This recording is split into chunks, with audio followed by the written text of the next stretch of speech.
Welcome back. My name is Patrick, starting a brand new weekly show on the channel tonight with a special guest.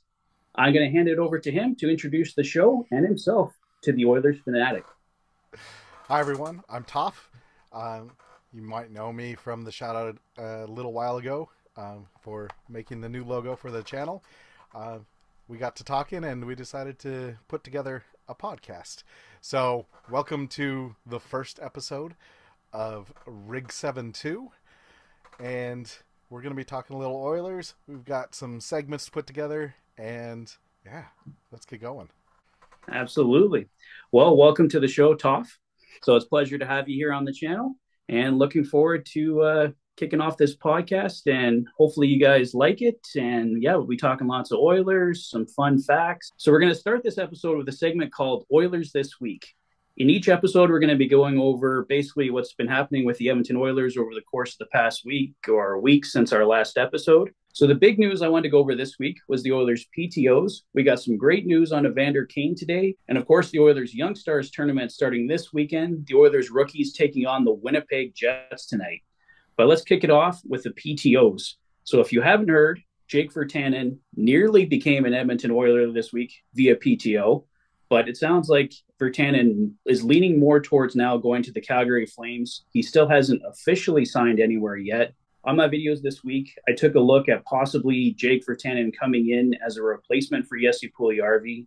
As we know, the Oilers are extremely tight to the cap. They do need to make a trade at some point to find some way to free up some cap space. We know the Oilers are going to go with a 21-man roster at this point. They can technically make it work, but it's not the best option for them. A trade would really give them many more options and make things a lot easier for Ken Holland and the team overall going forward. So, Toph, I wanted to ask you, what would you think of Jake Virtanen possibly replacing Jesse Puljujarvi? It doesn't look like it's going to happen at this point, but Virtanen still hasn't signed anywhere else yet. Yeah.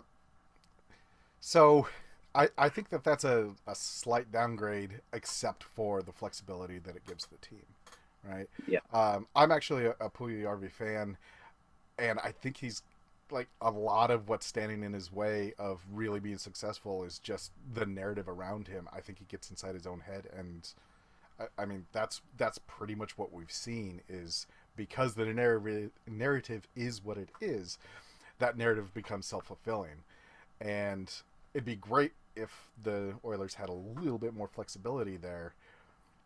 But I do think that we're losing quite a bit if Puljujarvi's on his way out the door. Yeah, I mean, you are definitely downgrading. You're saving some money there. Like Virtanen would be coming in, presumably on a 1-year, $750K deal if he did earn the contract.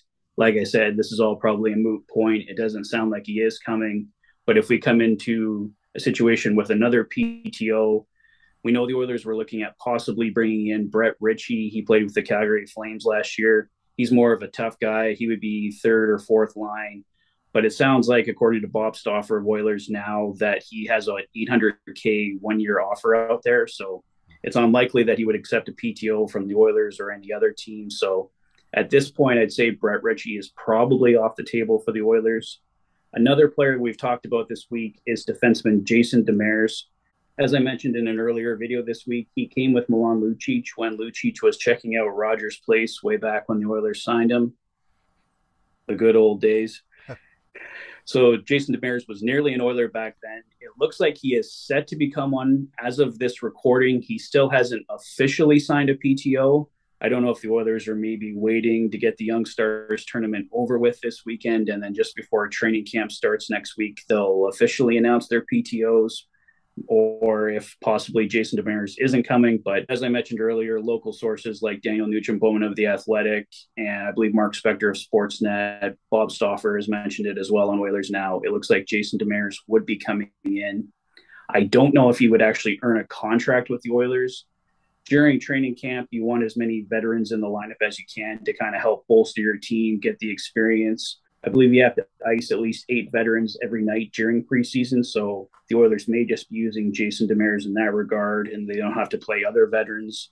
If he did make the team, it would be a 1-year, $750K deal. And I imagine he wouldn't make the opening day roster. He'd probably have to go down. he would be another right shot D for the Oilers, which would come in handy. But at the same time, he played in the KHL last year. It's been a few years since Demares has been really effective. I don't know. What are your thoughts on Jason Demares? I don't know how familiar you are with him, but Yeah, I'm not super familiar. I watch yeah. channels like yours to figure out all this deep dive stuff because I don't know it. Yeah, he was kind of a bigger defenseman. I'd say 5, 6, 7 years ago. Now he spent time in San Jose. The last 4 years, if I remember correctly, he was with the Arizona Coyotes. But yeah, I'd see probably more of a 4 or 5 defenseman at that point. He was more of a top four guy earlier in his career, but if he makes the team now, it would definitely be in a number 7, number 8 role. So I kind of for fun, kind of looked at if the Oilers could move Tyson Barrie and if Jason Damaris could kind of take over in the lower part. But if you think Jake Virtanen for Jesse Puljujärvi is a big downgrade, Jason Damaris for Tyson Barrie is a huge downgrade. So I don't know if the Oilers would do that. It would free up a lot of cap space, but it kind of really, but it's a big downgrade to your defense. So don't think if the Oilers would look at that option. There's one other player I wanted to mention for the PTOs, Riley Nash. We heard his name earlier this week as a possible guy that the Oilers could bring in. The Oilers originally drafted Riley Nash. He has signed a 2-year deal with the Charlotte Checkers of the American Hockey League, Carolina Hurricanes AHL team. So he will not be coming out on a PTO. As far as any other names, that's all we've heard so far. We know Tyler Ennis, former Oiler, is skating in Edmonton. So I'd say he's a possibility. He's a right shot. The Oilers do need depth on right wing, especially if they do look to move Jesse Puljujärvi. I'd say at this point, we probably aren't going to see a Puljujärvi trade before the start of the season. I'd say the Jake Virtanen signing would probably be the only way the Oilers would have considered that, even though it was a downgrade. So I don't see any other options out there where the Oilers would still consider a Jesse Puljujärvi trade. Could be wrong, but like I said, the Oilers do have to find a way to make some cap space somewhere. Any other thoughts on that, Toph? So this is the first year that I'm really getting into figuring out cap stuff. I'm not a It's not numbers fun. guy anyway, and yeah, so watching videos on all the possibilities in the cap, I'm like, that's neat, and then I immediately forget it. So yeah, um, yeah, I'm more of an emotional fan than a numbers fan. I'm trying to get better, but I haven't quite gotten there yet. Yeah, ever since I started the channel, I've kind of invested myself into trying to get a better understanding of it. I still don't. I'd say I maybe know 50, 60% of it. I was building the roster on cap friendly, and that's the only reason I was able to figure out the money. And I don't even know if the cap friendly roster builder is exactly 100% accurate. There might be little intricacies here and there. So, like I said, that was the only way I could make a 21-man roster work, and that was with sending certain guys down to the AHL, like Warren Fogle and Derek Ryan. So, like I said, Oilers got to make a trade because it is a big convoluted mess with that cap right now. Yeah, yeah, and back with the Puljujärvi thing, like, love to keep him. It may be best for both parties to call it and give everyone a fresh start. Yeah. Well, I'm a Puljujärvi fan. I like him, and yeah, he's had his struggles. It was great to get him back a couple years ago. It just feels like every time a trade rumor comes up, Jesse Puljujärvi's name is there. I just feel like I know a lot of fans want him to sign a long-term contract and all that stuff, but he's certainly not in any position to do that right now. He could certainly have a bright future. I'm not saying he won't. I really doubt it's going to be I really doubt it's going to be in Edmonton. I just have this feeling that he goes at some point. Just the talk just won't seem to go away. It could, but I just don't think Jesse Puljujärvi is going to be a long time Oiler. It'd be nice if they could get his value back up so they can get something strong for him in a return. Because right now it's just a draft pick. Ken Holland has mentioned multiple times that he doesn't want to move him for just a draft pick because that really is a waste. He was a number 4 overall pick.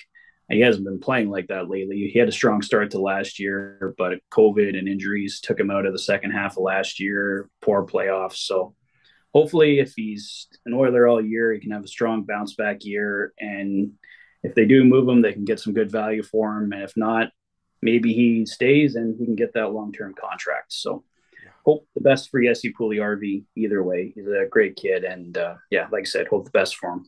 So the next news item of the day, great news on Evander Kane. Oilers fans who were worried that Kane's contract with the Oilers could be voided, worry no longer. Kane will receive a one-time payment from the San Jose Sharks, and then the Sharks will have a cap penalty that's retroactive. So it's actually for last season. So the Sharks pretty much get away scot-free in this one. They have a one-time payment. So Evander Kane would have earned $7 million per season on his 3-year contract. With Evander Kane would have earned $7 million per season for the next 3 years with the San Jose Sharks on his old contract. So with his new contract with the Oilers, he's making $5.125 million. So with this payment, Kane's basically being made whole with a $1.875 million difference between the $7 million and the $5.125 million. So he's happy. He's getting his money. He's with the Oilers, and both the Oilers and the Sharks can put this behind them. So it's a great day for Oilers fans. It's a great day for Sharks fans. We can just focus on the season. Evander Kane's going to be an Edmonton Oiler for the next 4 years. No one's going to take him away. We don't have to worry about working a trade to get him back from the San Jose Sharks and all those loopholes and everything. So Evander Kane is an Edmonton Oiler going forward. Your thoughts, Toph, on that? I mean, so this is where I get all weird about the cap, right? Yeah. Because this is essentially magic, so that they retained part of his salary last year, right? And Yeah. so all of these shenanigans, I'll go, yeah, I know how cap works, and then something like this will happen, and I'll be like, I don't know how any of this works. Well, this is the kind of stuff that makes it impossible to understand how the cap Yeah, works.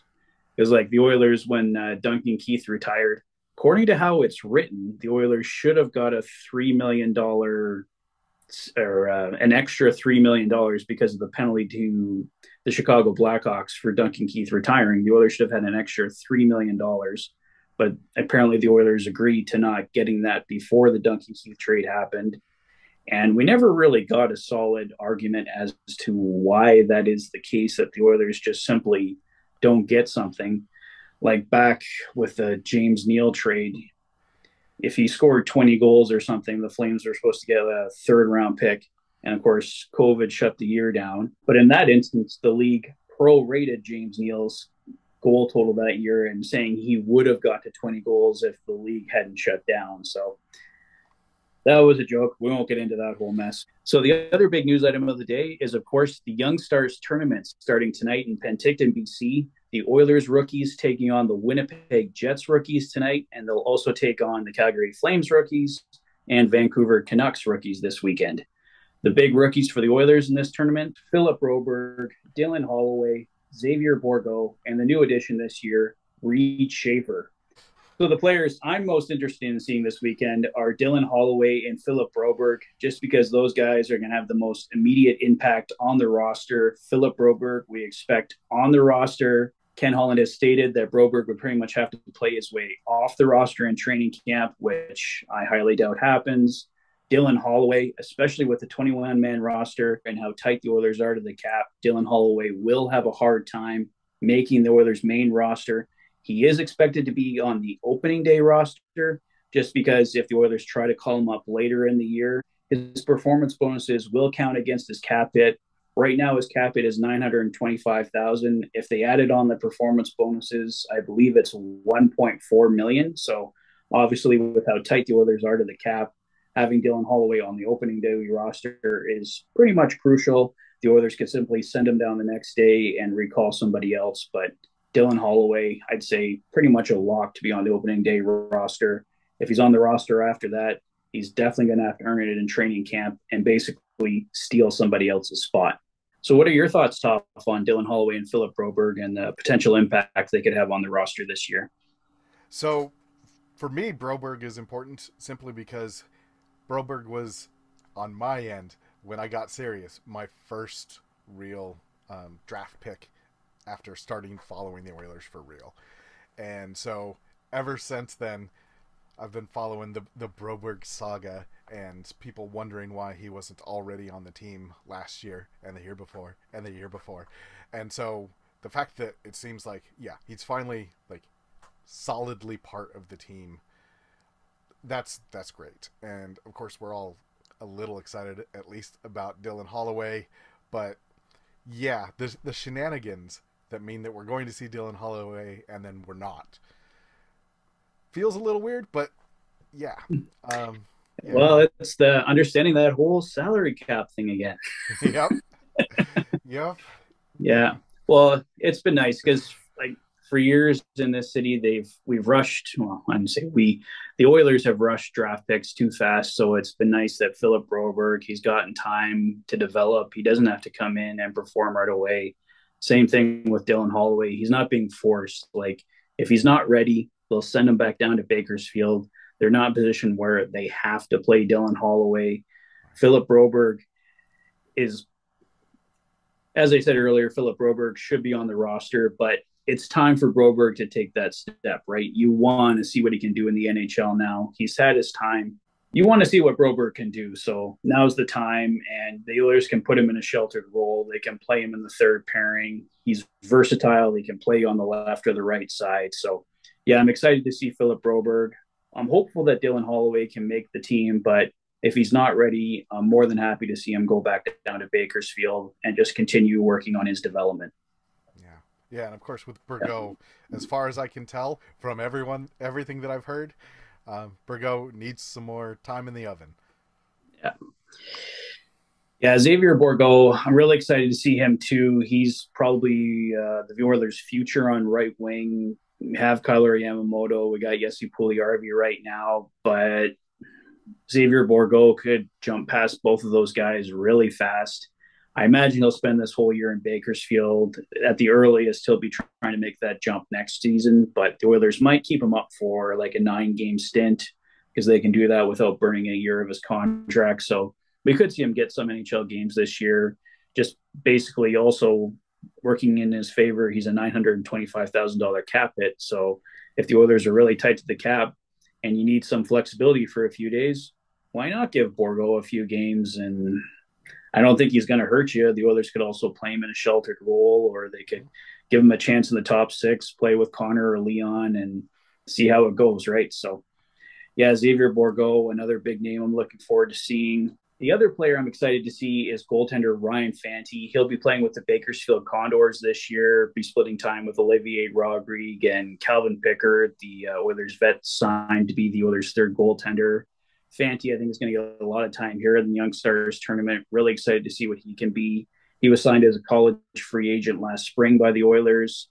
I'd say he's probably the Oilers' future in goal behind Jack Campbell and Stuart Skinner. I don't think Olivier Roberg is going to amount to anything. He hasn't shown that to this point. Maybe he's a late bloomer. He can break through, but I think Ryan Fanty has an opportunity here if he can seize it. He could probably take over that number one role in Bakersfield, probably split time with Calvin Pickard, but we'll see what happens there. Are you familiar at all with Ryan Fanty, Toph? So Ryan Fanty is the one that made the Frozen Four last year and I believe so, yeah. lost to Denver, Yeah. right? Yeah. Yeah. Yeah. I'm only familiar because I'm originally from Colorado, and yeah, so every time the Pios do something, we hear about it, and I started looking like, ooh, are there any Oilers on that team? No, but they did beat the future of Oilers in goal. So yeah, that's about what I know about Ryan Fanty. I'm a big goalie fan just because they're so weird, like and like you just mentioned, the career trajectory for goalies is always so strange. Oh, yeah, like all over the place. They can have a couple down years and then you think they're done. Just look at the Oilers' new number one goaltender, Jack Campbell. Like it looked like his career was over, goes into LA as Jonathan Quick's backup, gets traded to Toronto, and boom, he's here in Edmonton on a 5-year contract making 25 million bucks. And he was out of the NHL for a while. So yeah, goalies are they're all over the place, impossible to predict. And yeah, I think that's why a lot of teams are scared to give goalies big money just because, well, look at the Florida Panthers right now. They're tied into Sergei Bobrovsky, I think, for 5 or 6 more years at $10 million a year. And like, if your name's not Andre Vasilevsky, your goaltender cannot be making that kind of money. I mean, I think the 5 or 6 million is where you got to top out at on a goaltender, unless they're like amazing, like Vasilevsky, like I said. Yeah, yeah, because you're rolling the dice. Yeah. 10 a year seems fine as long as it's like for 2 years, but nobody wants to do that. No, yeah, And that was I think that was 8 years when he signed it. So, yeah, yeah, and I but believe he then was you already in have his early 30s. Yeah. yeah, yeah, but then you have like Smith last year just killing it for half the year, right at Mm-hmm. 40, and um, Freddie Anderson being the Puyarvi of Toronto, and then suddenly like the Vasilevsky of Carolina, and Yeah. how that happens is just bananas. And like Hasek was traded because they didn't need him, so like yeah, it's never easy to figure out what's going on with a goalie. No. Well, I just kind of hope with Jack Campbell and Stuart Skinner, we finally have some stability there. Just because the Oilers have been all over the place with the goaltending last, I don't know, decade. We haven't really had a solid number one since, well, the best number one goaltender in recent memory is Curtis Joseph, and then Tommy Salo for a while, of course, there, and Cam Talbot came in for a couple years, but he seemed to kind of, well, he was overplayed that one year. The Oilers made the playoffs, right? He the Oilers needed a better backup. So, but like I said, these goalies, they're all over the place. You gotta, I think you just got to find the right number of games to play them, a good support system, and I think in today's game, it's proven you just really need two good goaltenders that you can rely on. And I'm really happy with what the Oilers have in Jack Campbell and Stuart Skinner. Skinner showed really well in limited duty last year. Excited to see what he can do with more opportunity. And Jack Campbell, he's saying all the right things. He looked great in Toronto last year. He had kind of a bad second half, but injuries and a few other things played into that. But yeah, I think Campbell and Skinner are going to be a great tandem for the Oilers. I know you were mentioning when we were first starting to talk that Darcy Kemper was your guy, though. Yeah, I was hoping for Darcy because yeah, last year those games between the Oilers and the Avs, and my entire family is full of Avs fans, and some of those looks and some of those shots, like they would have gone in against anybody else, and I'm sitting there going, "Damn Darcy." And yeah, so I wanted damn Darcy to be an Oiler so that I could say that positively instead of dejectedly. Yeah. Avs other goalie though, Pavel Francouz came in and played really well too. Like he shut the Oilers down. So yeah, the Avs are doing really well with goaltending. They got Alexander Georgiev in there now, so be interesting to see how he does with more playing time Yeah. after that trade from the Rangers. So, but yeah, I would have been happy with Darcy Kemper as well, but I'm excited with Jack Campbell. He's got the Same.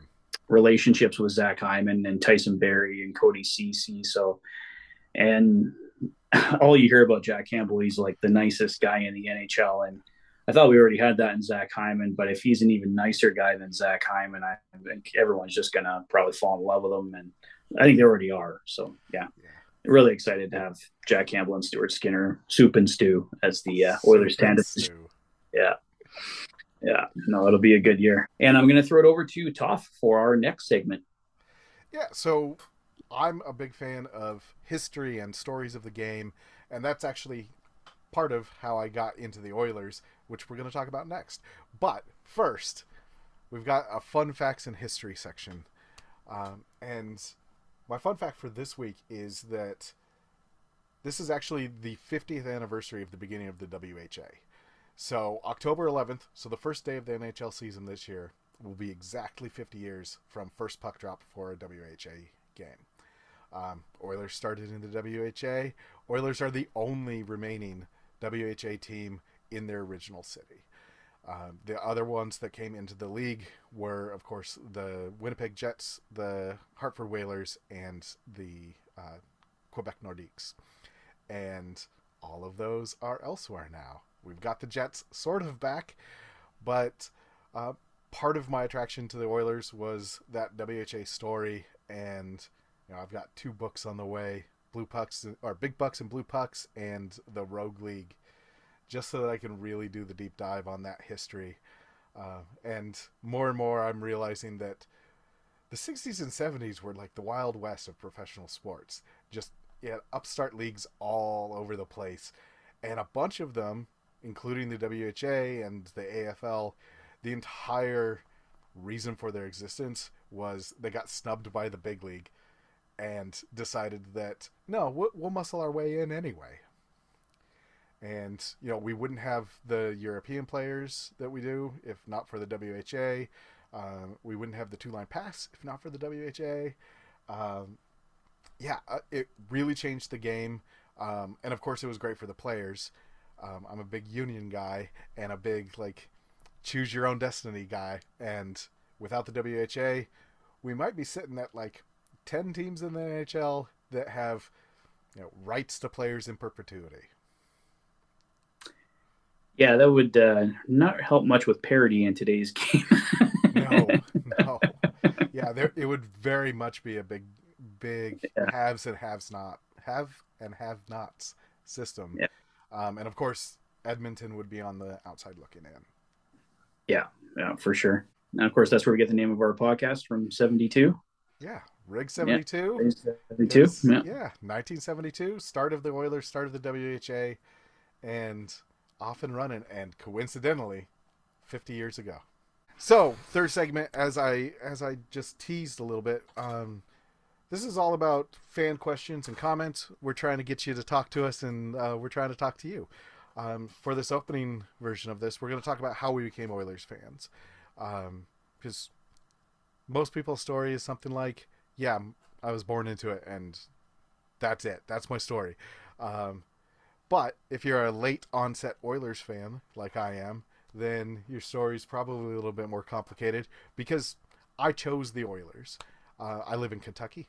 I'm from Colorado, and yeah, I could have been an Avs fan. In fact, I turned 16 right as the Avs got to Colorado, and then they won the cup the first year, and so there's the destiny. But instead, I didn't pay much attention to hockey for a while, and Instead, we about can like you.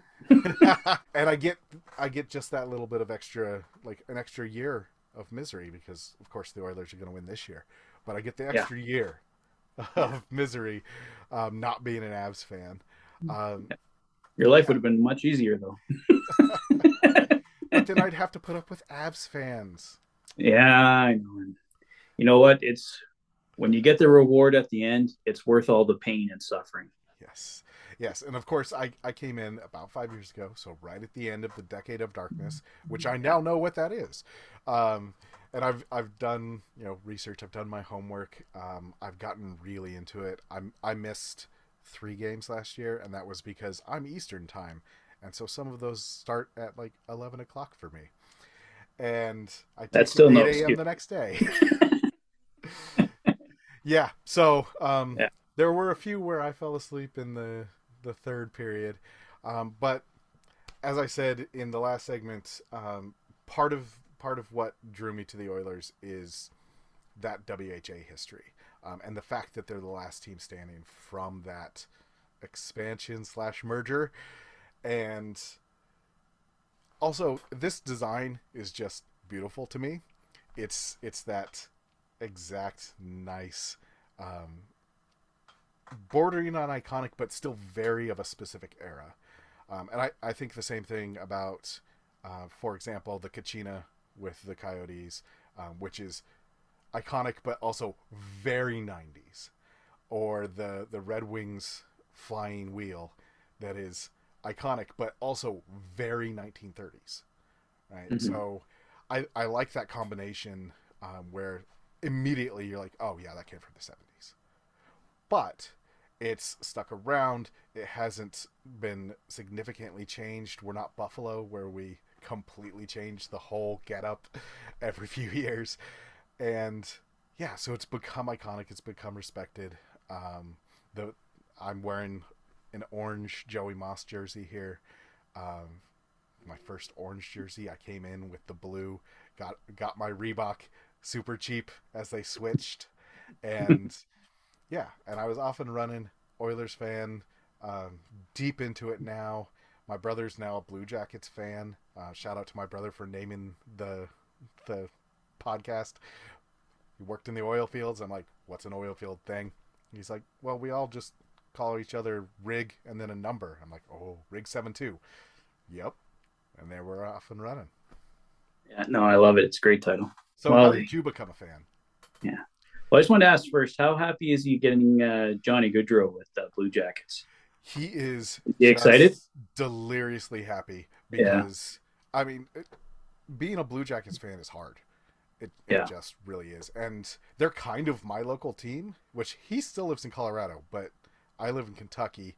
Columbus is the closest team by about 20 miles. Pred's the other way. But yeah, I've been to a couple Columbus games because they were playing the Oilers, and that's the closest team. And yeah, my brother is just deliriously happy that they got Goudreau, and that apparently made Line very happy. And so they have a shot at being like a functional, fun team this year. yeah. No, they should take a step. I don't know if they'll be in the playoffs, but with those guys, they'll certainly have an opportunity. I mean, obviously, we're not big Johnny Gaudreau fans, but now that he's not playing for the Flames, I'll give him the time of day. But Yeah, yeah, that happy for your brother though that they get a player like him because he is a good player, no question. yeah, yeah, and finally getting someone in Columbus that Yeah, is getting like is a like a name. face of Yeah, hockey. yeah, They for sure. almost had that with Panarin, but it was really clear, like right from the start, that Panarin was unhappy being there. And Yeah, so Goudreau not only going there, but having chosen to go there is a big step for that market and a big step for that team. And even if they're not very good, because holy moly, that division is stacked. It should still be fun. It's like Kaprizov coming up with the Wild last year, where suddenly it was kind of fun to watch the Wild. yeah. No, for sure. Yeah, especially they're not playing that old trap style anymore. It was so boring to watch Minnesota Wild games back in the day. Yep. Yeah.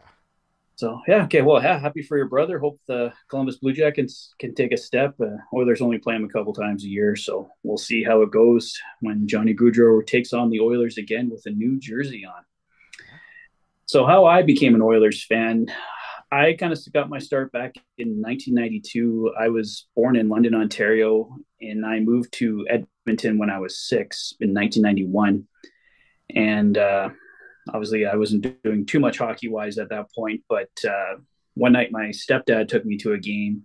It was December 16th, 1992. The Edmonton Oilers were taking on the Vancouver Canucks. And basically, as soon as I sat down in that seat at Old Northlands Coliseum, I was just in. I was hooked from that point on.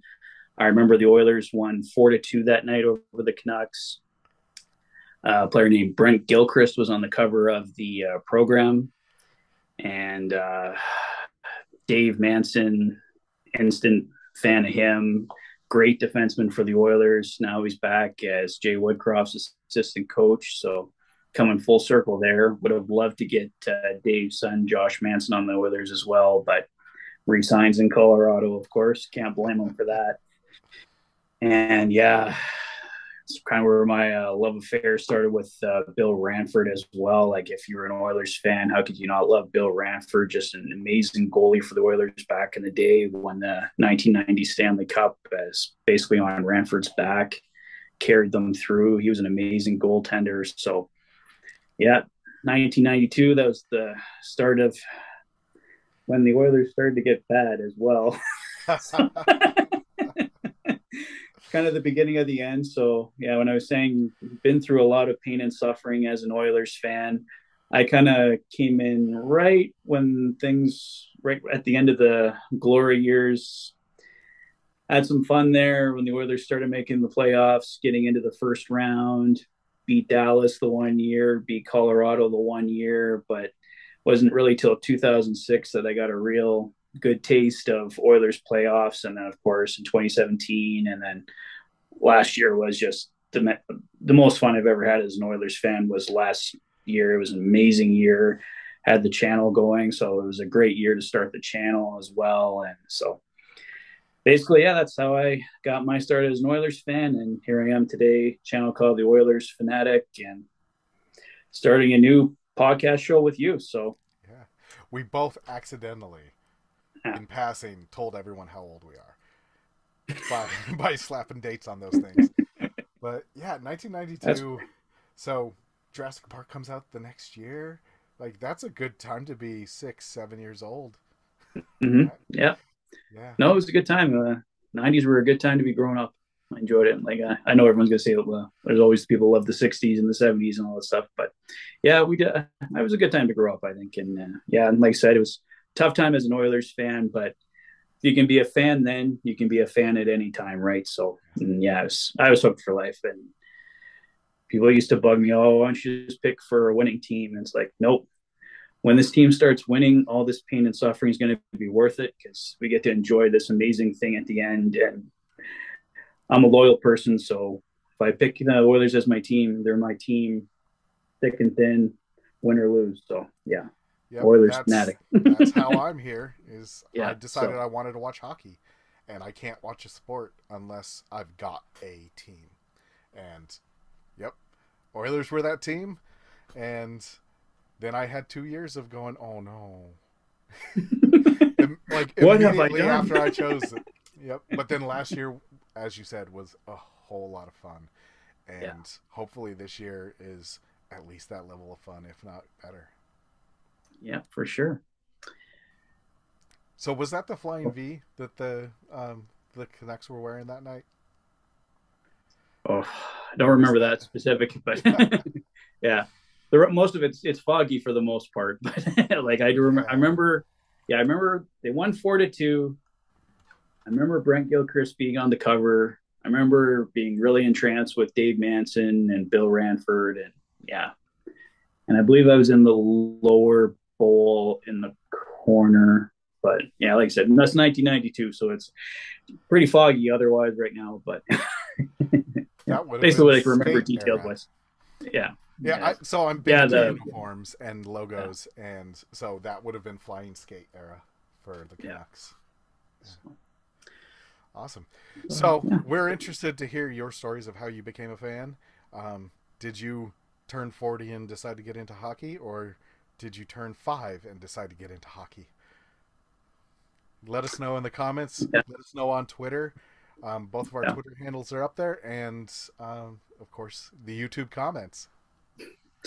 Yeah, and going forward, we want to use this section of the show just to answer your fan questions and take a look at your comments. So if you leave comments, if you could do it on Twitter with the hashtag Rig72, same in the community section, or I'll also look for them on various videos that I make. If you just leave the hashtag Rig72, so I know that it's a question specifically for this show, and I'll run through and try to collect them all. And like I said, we're hoping to do this show once a week, roughly, probably coming out on Fridays. And we're probably usually going to record it probably towards the end of the week. So it's probably more of a weekend show. Look for it. So, yeah. Any other final thoughts there, Toph? Oh, I'm really looking forward to this. I hope everyone had a good time listening. I hope everyone has a good time telling us how they became a fan and asking us questions. And I also hope that everyone is nice to Puljujärvi. Just be nice to him. He's not Yeah. a good bad guy. Remember the pizza party? We loved that. That Yeah. wasn't that long ago. No, Pete, or just called him Pizza. Yeah, Pulley RV. No, he's got his lovers and he's got his haters. And like I said, I'm a fan of Pulley RV. I hope he can be an Oiler long term because I think there's a player there, but we'll see what happens. I just personally want to thank you again for creating that amazing logo. You did a few of them. I'll probably we can throw up in the video here a few of the other logos you created, but I'm using that one with the white background, that one with the white background, blue lettering that you guys see on all the videos now. The Oilers Fanatic. Toph was the creator of that. Did an amazing job. Absolutely love the logo. So special thanks to you again for making that. Did it completely out of the kindness of your heart. So thank you very much. It wasn't requested or anything like that. So it Yep. just kind of showed up in my inbox one day. And I'm like, oh, thank you. Yeah, I mean I love doing logos, and Yeah. I had an idea and I went with it. Yeah. So, okay. Well, so yeah, I think we'll wrap it up there for our first episode. Thank you guys for tuning in. Thank you, Toph. Had a great time recording this with you. Looking forward to future episodes. Let us Absolutely. know what you guys thought of the very first episode in the comment section below. Any final thoughts? We're only a month out of out from the season. Yeah, no, can't wait for puck drop. Like I said, Young Stars tournament this weekend, so we got some hockey to watch. Been recording this while the Oilers Jets rookies game was on, so gonna have to go watch some highlights on that. But yeah, looking forward to watching some hockey this weekend. So All yeah, right, like all I right. said, guys, let us know what you thought of the first episode in the comment section below. My name is Patrick, My name is Toph. and you've been watching the premiere episode of Rig 72. You've been watching the Oilers Fanatic and Tough. Thanks for being a fan.